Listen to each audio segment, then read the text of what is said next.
hablar en este video, decía hacer este video para hablar sobre el problema de Evergrande, la empresa china, la empresa inmobiliaria china.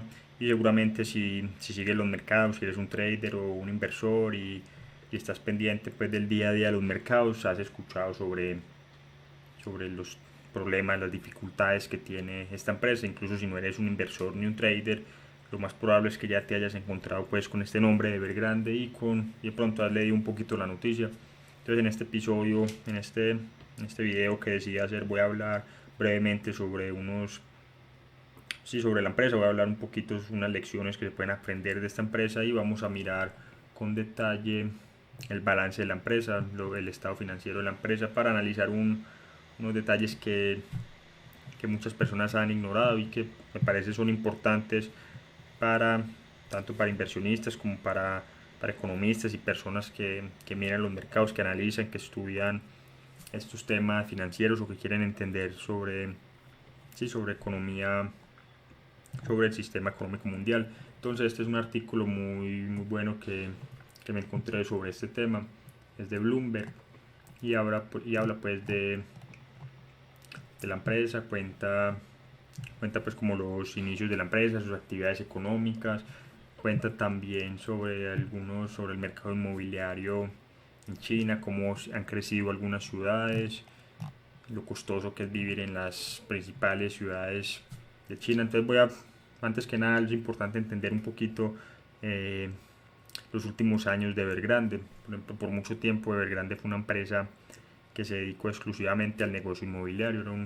Desarrollaba propiedades y las vendía, complejos de apartamentos, edificios gigantes, casi que ciudadelas. Estoy seguro que todos han visto esos edificios que han construido en China, casi que han construido ciudades enteras, muchas de las cuales siguen desocupadas, muchas propiedades no se han vendido, no se han arrendado. Esto es una muestra del auge que hubo en China, del auge artificial debido a estas tasas, a este mundo en el que vivimos con tasas de interés artificialmente bajas. Todo esto impulsa un auge artificial inmobiliario en China. Entonces, Evergrande por mucho tiempo, por muchos años, se dedicó exclusivamente al negocio inmobiliario, pero en los últimos años, en el último tiempo, comenzó a diversificar un poco sus actividades económicas. Por ejemplo, en la actualidad tiene un parque temático, creo que tiene también un equipo de fútbol y también uh, comenzó a incursionar en el negocio de los automóviles eléctricos. En el artículo más abajo les voy a mostrar eso, el anuncio que hizo el fundador de la empresa de incursionar en el negocio de los automóviles eléctricos. Y es importante entender por qué esto es un error para aquellos que invierten en renta variable, en acciones. Siempre esto es como una señal de alarma cuando una empresa comienza a desviarse de su actividad económica principal. Esto siempre es preocupante. Esto es una de las lecciones casi que de Warren Buffett. Siempre se preocupa cuando una empresa comienza a dedicarse a otra cosa completamente diferente. Por ejemplo, una empresa de construcción dedicándose a autos eléctricos. Eso es un negocio completamente diferente. Y a veces las empresas hacen esto para diversificar. Supuestamente quieren que sus accionistas tengan una mayor diversificación, es decir, que no dependan solo del negocio inmobiliario, sino que también tengan otros negocios. Por si el negocio inmobiliario tiene algún problema, pues ahí tienen otros negocios de respaldo. Pero el problema con esto es que las empresas, es un error según Warren Buffett al menos, que las empresas diversifiquen a nombre de los accionistas. Es decir, si una empresa quiere que sus accionistas estén diversificados, lo mejor que puede hacer es pagar dividendos. La empresa le paga dividendos a los accionistas y cada accionista por su cuenta se diversifica, compra acciones de otras empresas, de otras industrias, de otros países, o compra de pronto bonos, o compra bienes raíces. Es decir, cada accionista se diversifica a su manera. Es un error cuando una empresa se diversifica a nombre de todos los accionistas. No, lo mejor que puede hacer una empresa es dedicarse a su actividad económica principal. En el caso de Evergrande, desarrollar propiedades, construir complejos de apartamentos y venderlos. Evergrande debió dedicarse a esto. No creo que haya sido una decisión sabia, una decisión empresarial sabia haberse dedicado a otras cosas. Es más, en este momento, si no tuviera esos otros negocios que demandan efectivo, a lo mejor tendría más flujo de caja para hacerle frente a los pasivos corrientes que tiene en este momento, a las obligaciones que ya comienzan a vencer, que debe pagar. Pero como tiene esos otros negocios, esas otras ramas empresariales, entonces tiene ya cierto capital comprometido a esas empresas y no tiene tanta flexibilidad. Ese es un ejemplo de eso, de cuando una empresa decide dedicarse a otras actividades de negocio. Esas son las cosas que terminan ocurriendo. Pero bueno, entonces avanzando con el artículo, por ejemplo aquí dice, es una empresa que tiene 300.000 millones de dólares en pasivos, son cerca de 2 billones de yuanes, y hay en este momento 1.5 millones de compradores esperando por sus apartamentos. Una cosa que hay que entender de Evergrande es que en parte se financió con sus clientes, es decir, muchos de sus clientes le dieron el dinero por adelantado a esta empresa con la promesa de que en un futuro iban a recibir un apartamento, una propiedad. Cuando la empresa terminara de construir, estas personas iban a recibir una propiedad. Esto efectivamente fue como un préstamo. Estas personas le prestaron dinero a Evergrande y Evergrande en un futuro se comprometió a pagarles con apartamentos. Bueno, 1.5 millones de compradores están a la espera porque lo más probable es que no reciban sus propiedades. Lo más probable es que Evergrande no sea capaz de terminar muchos de sus proyectos y estas personas no solo no van a recibir sus propiedades, sino que lastimosamente para ellos van a perder su dinero, no van a recibir su dinero de vuelta, no son acreedores asegurados como muchos bancos. Bueno, el artículo continúa, aquí hablan de muchos temas de China, por ejemplo, 27% de los préstamos de la economía de China se otorgan actividades inmobiliarias. Imagínense entonces si Evergrande colapsa, esto sería pésimas noticias para no solo para la economía, sino para el mercado de bonos, para el mercado de renta fija y para el mercado inmobiliario. Lo más probable es que ya las instituciones financieras, los bancos, los prestamistas lo piensen dos veces antes de otorgar préstamos a otras empresas inmobiliarias. Esto podría ser un problema futuro dependiendo de lo que pase con el futuro de Evergrande. Bueno, el artículo continúa, habla mucho sobre pues básicamente diciendo lo costoso que es vivir en algunas ciudades de China, algunas ciudades principales de China, lo comparan con ciudades de otros países. Muestra también cómo ha crecido el negocio de la construcción en China. Y ya aquí vamos a llegar, por ejemplo, miren estas imágenes, todos creo que hemos visto los complejos gigantes que han construido en China, el auge que ha habido inmobiliario en China. Miren pues esas imágenes también, sí, acá muestra lo que yo les decía, efectivamente es una empresa, Evergrande tiene un equipo de fútbol, se ha dedicado a muchos otros negocios que no debió haberse dedicado, debió enfocarse en el negocio de la construcción. Una lección básica de Warren Buffett. Y bueno, y esto es interesante de este artículo, dice que en el 2012 ya habían personas, ya habían especialistas preocupados por la situación de la empresa, ya habían personas que estaban diciendo que esa empresa estaba muy apalancada, que no era sostenible, pero pues, la verdad es que todos los que conocen el negocio inmobiliario, eso es una empresa donde se apalancan mucho los negocios, las constructoras se apalancan mucho para construir y es un negocio muy sensible a las tasas de interés, es decir, los compradores dependen de las tasas de interés. La gran mayoría de las personas que compran vivienda usan una hipoteca para comprarla y la hipoteca que pueden obtener, el monto que pueden obtener depende de las tasas de interés, porque lo que importa cuando se compra una vivienda con una hipoteca es el pago mensual. Es decir, si las tasas de interés son bajas, el pago mensual es bajo; si las tasas de interés son altas, el pago mensual es alto. Y como la mayoría de las personas tienen ingresos fijos, hay un punto en el que ya no se les puede prestar dinero. Si una persona gana $2.000 al mes, no es capaz de soportar una hipoteca de $3.000 al mes. Por lo general, dependiendo de los ratios que use el prestamista o el banco, una persona que gana $2.000 al mes solo se le permite tener, por ejemplo, una hipoteca de $1.000 al mes. Pero si las tasas de interés bajan, esa persona ahora puede acceder a un préstamo mayor. Si antes podía acceder a un préstamo de, yo no sé, $500.000, es posible que con tasas de interés bajas pueda acceder a un préstamo de $600.000 o $700.000, porque el monto la cuota hipotecaria mensual se mantiene igual o incluso baja un poquito, lo que le permite acceder a préstamos más altos. Así es básicamente cómo funciona el negocio inmobiliario. Por eso las constructoras están muy interesadas en que las tasas de interés se mantengan bajas, para que la demanda por sus propiedades sea más alta y para que sus costos financieros, para que su apalancamiento sea al mismo tiempo más barato. Entonces es un negocio muy cíclico que depende mucho de tasas de interés, de deuda y de las políticas monetarias que tome el Banco Central.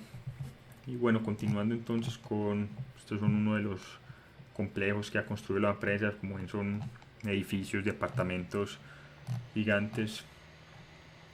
Y bueno, esto es lo que les decía, en el 2019 la empresa anunció su intención de convertirse en un productor de vehículos eléctricos. Esto en mi opinión fue un error, la empresa no debió desenfocarse, su actividad principal era la construcción, no sé qué hace una empresa de construcción dedicándose a estos otros negocios.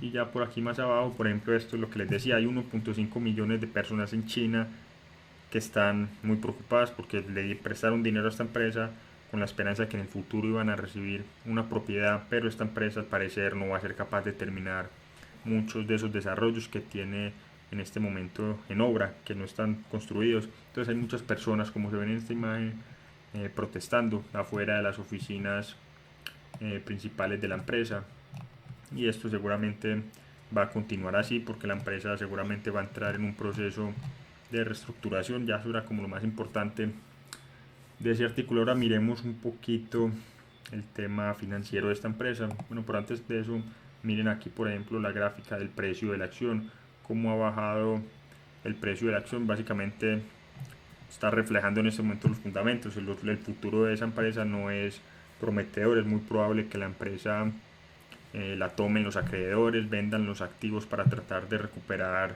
el dinero que prestaron. Por lo tanto, el futuro de esa empresa es muy incierto. Muchos accionistas, cuando una empresa se quiebra, por lo general los que pierden, los primeros que pierden son los accionistas y los acreedores que no estaban asegurados, es decir, los que prestaron dinero a la empresa pero no tenían garantía, no les ofrecieron garantía. Muchos prestamistas le prestaron dinero a la empresa pero exigieron garantía, están garantizados, tienen propiedades como garantía. Entonces estos son los primeros que por lo general reciben el pago. Los accionistas y los prestamistas no garantizados son los últimos que reciben el pago, que reciben dinero en caso de una liquidación, si es que reciben algo. Bueno, ahora pasemos a ver un poquito los estados financieros de la empresa. Este es el balance de la empresa a junio 30 del 2021. Entonces es importante que sepan que aquí estos números están expresados en yuanes, en la moneda de China, pero yo hice acá algunas conversiones antes de grabar este video a dólares estadounidenses, para que seguramente muchos de ustedes están más familiarizados con los dólares. Entonces, para empezar, miren los activos de la empresa, equivalen a 2.3 billones de yuanes chinos, que eso básicamente en dólares son casi 400.000 dólares, 400.000 millones de dólares, perdón. Eso es casi, si no estoy mal, un 2% del PIB de la economía de China. Y aquí tenemos entonces los pasivos, casi 2 billones de yuanes, o en dólares estadounidenses 300.000 millones de dólares. Y una cosa a tener en cuenta, entonces vamos a analizar aquí los activos. Una cosa a tener en cuenta es que muchos de estos activos son, miren, propiedades de inversión, es uno de los ítems más altos. También propiedad, planta y equipo es uno de los ítems más altos.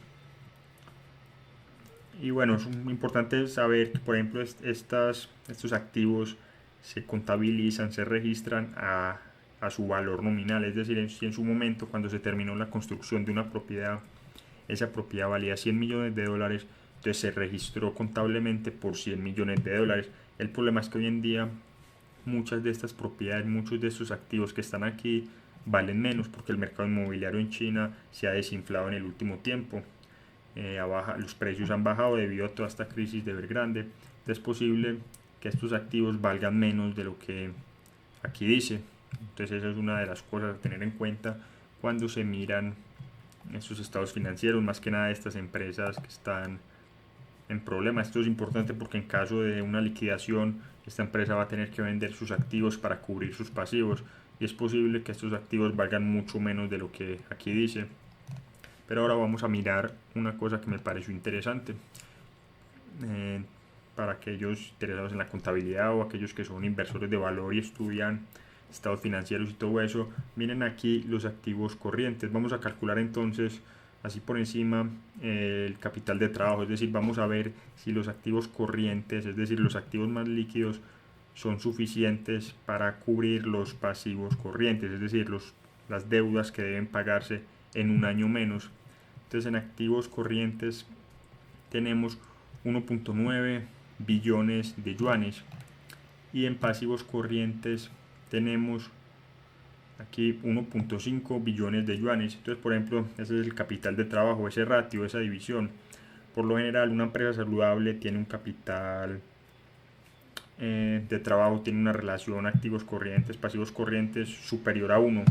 Eso significa que sus activos corrientes son suficientes para pagar por sus pasivos corrientes. En este caso, los activos corrientes de Evergrande son suficientes, según esto, para pagar los pasivos corrientes. Entonces uno se pregunta, entonces, si eso es así, entonces ¿por qué están problemas la empresa? ¿Cuál es el problema? ¿Por qué no usa sus activos corrientes para pagar sus pasivos corrientes y ya?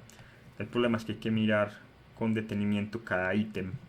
Entonces miren, por ejemplo, en los activos corrientes, este ítem, que es casi el 80% de los activos corrientes, este ítem es propiedades en desarrollo que todavía están en obra, es 1.2, es decir, los activos corrientes son 1.9 billones y este ítem solo representa 1.2 billones, es decir, esto realmente no es un activo corriente, esto es una propiedad en desarrollo, no se puede convertir a efectivo rápidamente. Esto significa que en verdad esta empresa no tiene suficiente solvencia, no tiene suficiente liquidez para cubrir su deuda a largo plazo, y si quisiera vender las propiedades que tiene en este momento en desarrollo, lo más probable es que tendría que venderlas a un precio mucho más bajo, porque son propiedades que todavía no están terminadas, están todavía en desarrollo. Entonces es importante tener esto en cuenta, porque si uno calcula este ratio así a simple vista, uno diría no es una empresa saludable, tiene ese ratio superior a 1, es un ratio muy importante para ver si la empresa va a tener problemas a corto plazo. Entonces uno creería que esta empresa no tiene problema a corto plazo, pero hay que analizar ítem por ítem, y haciendo eso uno se da cuenta de que esta empresa tiene un serio problema, como es evidente hoy en día. Bueno, y como saben, entonces el jueves pasado la empresa tenía que hacer un pago de un cupón de uno de sus bonos. Ese bono estaba denominado en dólares, tenía que hacer un pago de 83 millones de dólares. Era un pago de un monto relativamente bajo. Es más, si tenemos en cuenta que esta empresa tiene activos por casi 400 mil millones de dólares, hacer un pago de 83 millones de dólares no debería ser un problema, pero la empresa no hizo el pago, está en este momento en default técnico, tiene un periodo de gracia de 30 días en donde tiene que hacer el pago o comenzar a hablar con sus acreedores para reestructurar la deuda. Pero es importante esto, la empresa decidió no hacer el pago porque sabe que a la larga, si hace el pago, pierde ese dinero, porque a la larga la empresa no va a ser capaz de pagar ese bono. Es decir, ese es un bono que madura el próximo año y la empresa debe pagar ese bono en su totalidad, y tiene un valor de 7.4 mil millones de dólares. Eso es muchísimo dinero. La empresa no tiene, o sea, el otro año no va a tener manera de pagar ese bono y va a entrar en default el otro año. Entonces no tiene sentido en este momento pagar un cupón de un bono que igual la empresa va a incumplir el próximo año. Entonces la empresa, lo importante que hay que tener en cuenta es que la empresa en este momento está siendo selectiva, está viendo a ver qué bonos paga y qué bonos no paga. Lo más seguro es que no pague los bonos extranjeros. La empresa tiene bonos tanto denominados en dólares como denominados en yuanes. Es muy probable que la empresa, los primeros bonos que la empresa no pague van a ser los bonos extranjeros, los bonos denominados en dólares, porque para los extranjeros es más duro obligar a la empresa que pague. No es como si pudieran venir a China a presionar al gobierno, ¿cierto? En cambio, los tenedores de bonos locales, los bancos, los inversionistas chinos, ellos sí pueden presionar al gobierno chino, ellos sí pueden ejercer cierta influencia sobre el Partido Comunista Chino y presionar a la empresa para que pague. Entonces eso es lo que creo que va a pasar. La empresa primero va a incumplir los bonos denominados en dólares y tratará de negociar con buena fe con los tenedores de bonos en yuanes. Entonces vamos a ver qué ocurre con eso, si la empresa al final sí reestructura su deuda o si no. Hay que entender que esto puede afectar mucho a la economía de China, puede ocasionar un efecto contagio en donde esta empresa no le paga a sus prestamistas, esos prestamistas a la vez también tienen sus deudas y entonces no van a ser capaces de pagar esas deudas. Es decir, esto puede desencadenar en un proceso en donde un default lleva a otro default, es decir, un incumplimiento lleva a otro incumplimiento, que lleva a otro incumplimiento, y eso puede esparcirse por toda la economía. No está claro si eso sí va a ocurrir. Eso fue algo muy parecido a lo que ocurrió con Lehman Brothers, el banco de inversiones estadounidense que colapsó en la crisis financiera mundial de 2007, 2008, 2009.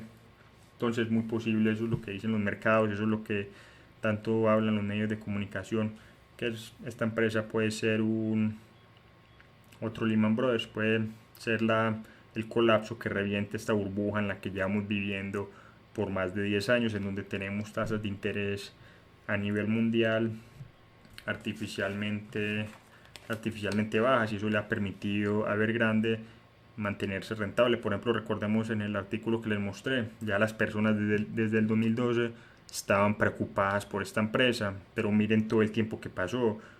9 años pasaron y la empresa seguía, hasta hace poco seguía de pie, de cierta manera todavía era rentable. Entonces, ¿por qué no colapsó antes?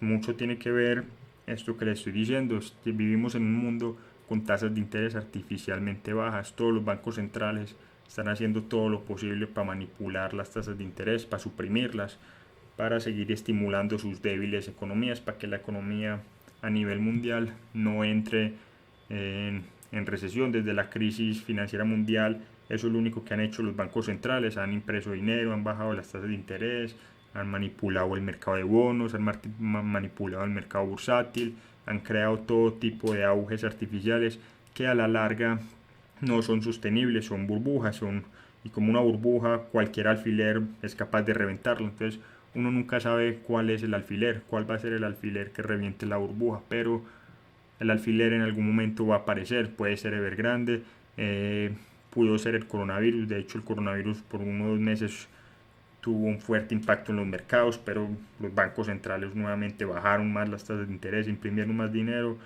y postergaron el problema. Pero cuando tenemos una economía basada en una burbuja, todo el mundo está asustado, todo el mundo está pendiente de cuál va a ser el alfiler que reviente esa burbuja, y eso es lo que está pasando en la actualidad. Pero bueno, miremos a ver cómo ha reaccionado China a esto. Ya se sabe que el gobierno chino no tiene muchas intenciones de rescatar a esta empresa, porque el gobierno chino lleva meses con un discurso de hacer China un lugar más igualitario, de distribuir la riqueza, de cobrarles más impuestos a las empresas. El Partido Comunista Chino lleva un tiempo con este discurso. Entonces este discurso no tendría sentido entonces rescatar a esta empresa, va en contra de este discurso que lleva meses sosteniendo el Partido Comunista Chino. Sin embargo, miren aquí en esta noticia, el Banco Central de China está comenzando a inyectar liquidez en el mercado, es decir, se están preparando para un posible efecto contagio. Entonces están haciendo lo posible para que eso no se esparza mucho, para que no afecte mucho a la economía. Es decir, lo que ellos quieren es que la burbuja inmobiliaria reviente, pero reviente suavemente, no se esparza a otras áreas de la economía y no cause una recesión muy prolongada. Entonces falta ver qué sucede, hay que estar pendientes de este mes, a ver qué pasa con la empresa, a ver si efectivamente eso se esparce a otras áreas de la economía, y veremos cómo afecta eso a Estados Unidos. Recordemos que Estados Unidos tiene una economía basada en el consumo. Estados Unidos depende completamente de China, es decir, sin China los estantes de Walmart en Estados Unidos estarían todos vacíos. Estados Unidos depende de que China básicamente le regale cosas, porque eso es lo que hace China. China produce y Estados Unidos básicamente consume. Estados Unidos no comercia nada con China, lo único que hace Estados Unidos es entregarle dólares. ¿Y qué hace China con esos dólares? Compra bonos del Tesoro de Estados Unidos. Y en últimas, que es un bono del Tesoro de Estados Unidos, son más dólares, es la promesa de pagar dólares en el futuro. Entonces Estados Unidos depende del dólar como moneda de reserva mundial, depende de que China siga aceptando esos dólares a cambio de sus productos, porque en el momento en que China se niegue a aceptar dólares por sus productos, Estados Unidos, ese es el fin de Estados Unidos. Estados Unidos no produce absolutamente, pues prácticamente no produce nada. Estados Unidos tiene déficits comerciales con prácticamente todos los países con los que comercia. Por supuesto, eso no es comerciar realmente. Básicamente el mundo subsidia a Estados Unidos, le regala cosas, todo el mundo trabaja, todo el mundo produce, todo el mundo le envía cosas a Estados Unidos, y a cambio Estados Unidos simplemente le entrega dólares a todo el mundo, y esto se va a mantener mientras el dólar siga siendo la moneda de reserva mundial. Pero una vez que este estatus del dólar termine, cuando el dólar deje de ser la moneda de reserva mundial, Estados Unidos, la economía de Estados Unidos va a tener que reestructurarse. Estados Unidos va a tener que volver a producir cosas de nuevo, como antes. Eso fue lo que hizo que Estados Unidos fuera una potencia mundial. Prácticamente todo se producía en Estados Unidos. Pero bueno, eso ya es tema de otro video. En un futuro haré más videos de estos temas. Creo que en unos días voy a hacer un video sobre la situación de Estados Unidos en este momento con respecto al techo de la deuda. Están debatiendo mucho sobre eso. Janet Yellen, Jerome Powell, hay muchos que están hablando de estos temas, de qué va a pasar si Estados Unidos no sube el techo de la deuda. Voy a hacer un video de eso en breve, y pueden escribirme por redes sociales si quieren que hable de algún tema en particular. Pueden escribirme también por WhatsApp. Recuerden también seguir los canales en Telegram, unirse al grupo en Telegram. Ahí podemos interactuar, hablar de lo que ocurre en este momento en la economía a nivel global, en la política también. Y recuerden también que pueden participar en nuestras sesiones de preguntas en Instagram. Manténganse pendientes en nuestras historias en Instagram, y cada 15 días o a veces una vez a la semana hacemos sesiones de preguntas donde respondemos todo tipo de preguntas y tratamos de crear como una experiencia educativa para todos. Entonces manténganse pendientes de todo eso y nos vemos en un próximo video.